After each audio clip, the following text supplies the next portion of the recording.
Aujourd'hui, nous parlons de la médecine pendant la Première Guerre mondiale. Alors, juste avant la Première Guerre mondiale, la médecine n'était pas extrêmement développée, elle n'était pas très expérimentée.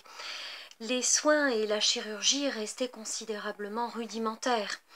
La Première Guerre mondiale a réellement précipité les progrès de la médecine parce qu'on est face à des blessures nouvelles, des blessures provoquées par de l'artillerie, des armes à feu épouvantables, des éclats d'obus et jusqu'à présent les médecins n'ont jamais vu ce genre de blessures.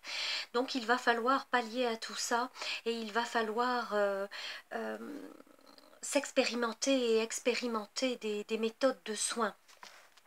On croyait que la guerre allait être courte, elle fut très longue et cette utilisation massive de l'artillerie a fait des champs de bataille, de véritables champs de boucherie. Les mitrailleuses, les éclats d'obus, les grenades provoquent vraiment des blessures effroyables, de très gros dégâts, de larges entailles. Les tissus sont déchirés, les muscles et les membres sont broyés. Les visages sont détruits, c'est ce qu'on appelle les gueules cassées, on en reparlera lors d'une autre vidéo, ce sera une thématique spécifique.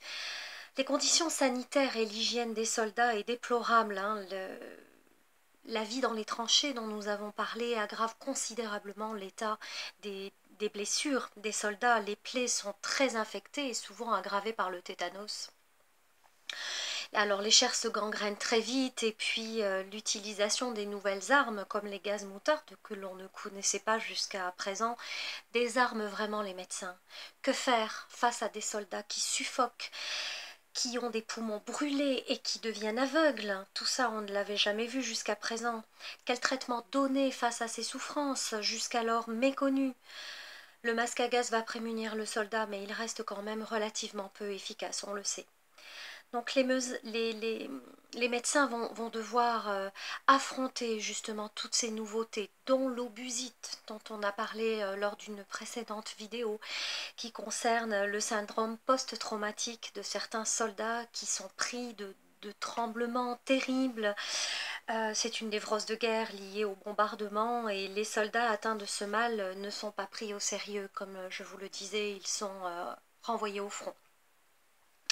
Alors le service des armées est très vite débordé par rapport à tout cela et il y a vraiment un flot de blessés qui se déverse vers l'arrière alors qu'on ne va pas pouvoir soigner à l'arrière et il va falloir donc organiser un service d'ambulance qui va transporter en fait ces soldats vers les hôpitaux de campagne, d'abord à l'arrière et puis après dans l'ensemble de la France.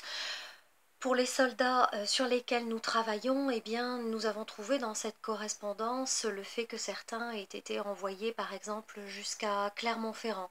Et parfois ce sont des soldats qui vont décéder de leurs blessures. Alors 8 millions de soldats français envoyés au front séjournent donc dans un hôpital pendant ou après la guerre. Et ça demande vraiment une organisation très importante de la part des villages. Il va falloir multiplier le nombre d'infirmières nécessaires et beaucoup de femmes s'engagent à cela pour pouvoir les soigner, seconder les médecins. On en reparlera dans une autre chronique. Donc la chirurgie, grâce à ces horreurs, c'est paradoxal, mais va faire des progrès très très rapidement. Et on va avoir les antiseptiques qui vont faire leur apparition. Le plus connu est celui qui est mis au point par Daquin en 1914. Hein, vous savez ce que l'on appelle après la solution le Daquin. On se met à stériliser le matériel médical, donc ça c'est une très grande avancée. Alors l'anesthésie est inexistante sur le front au début du conflit, elle apparaît dès 1915 quand même. Le chirurgien est aidé d'un anesthésiste qui utilise le chloroforme qui sera ensuite remplacé par l'éther.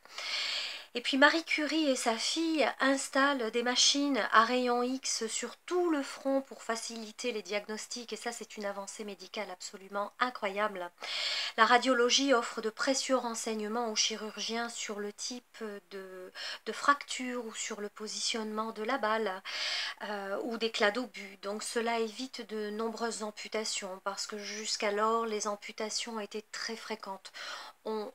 les lit sur les registres matricules dont je vous ai parlé dans une autre chronique, de tel et tel soldat qui ont été amputés d'un membre.